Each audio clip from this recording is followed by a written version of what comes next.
For 25 years or longer, I've been on a personal growth and development journey.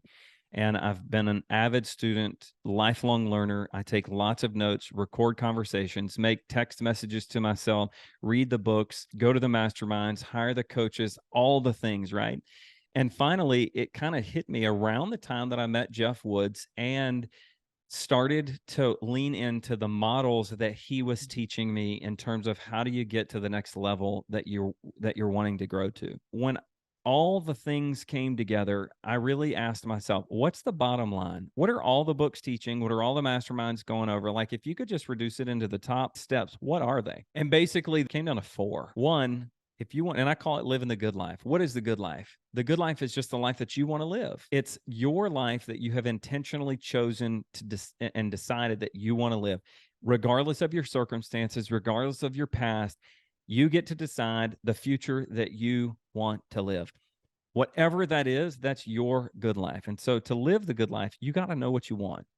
You have to have clarity around your purpose and your desired future self. So, simple hack to do that: close your eyes and let me ask you a series of questions. Let's pretend that I haven't seen you in the last 5 years, and all of a sudden we run into each other.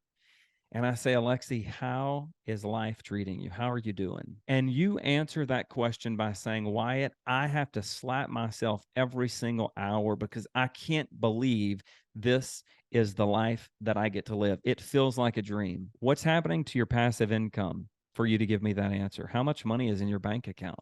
How much passive income do you have? What about your job? Do you even have a job?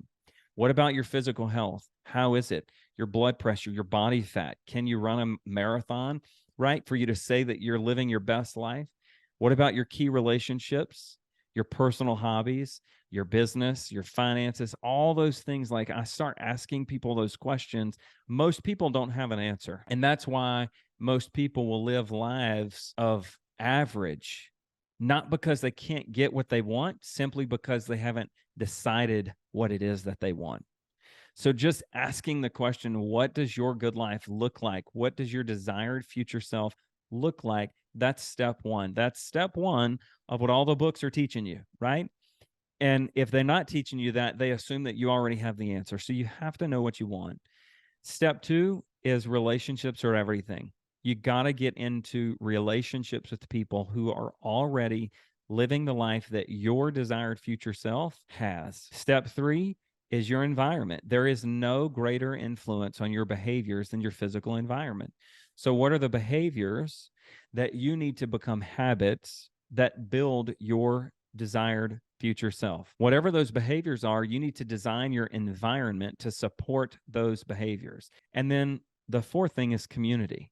Find a community, find your tribe of your people, of the people that are like-minded, because it's one thing to have a relationship with one person or five people, but it's another whenever you're part of a community of all those people, right, that are on the same playing field as you or higher, that can allow you to be exposed to more conversations, more ideas, and that accelerates the rate at which you can grow. And then the plus one is productivity tools and hacks, right?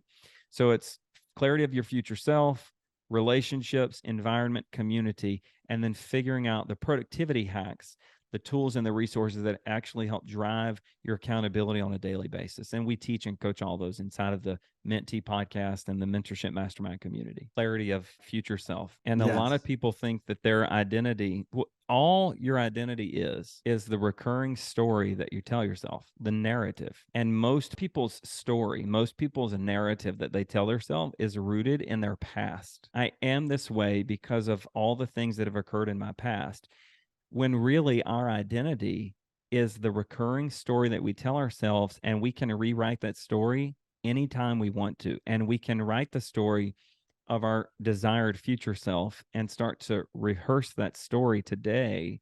And that's how we have identity change, right? But all of that speaking to clarity of your desired future self, clarity of your purpose. And so most people have trauma, and it's easier to remember our past than to imagine our future. And so people stay stuck. But that's why clarity around what you want is so important. And if you don't have clarity, then you don't have to do number one to get to number two. No, your desired future self has clarity of their desired future self, right? So go find other people and environments that provoke clarity of your desired future self. Whatever it is that you need, go find people and your environment and a community that fosters whatever it is you need, even if that need is to get through step one, which is finding clarity. If it's to make new relationships, that's what the mentee is all about, helping you understand how to create new relationships. So you don't have to know how to do all this. You just figure out what's the one thing that you need, and you go find other people that are already doing it, right? Whether it's clarity or relationships or environment, right?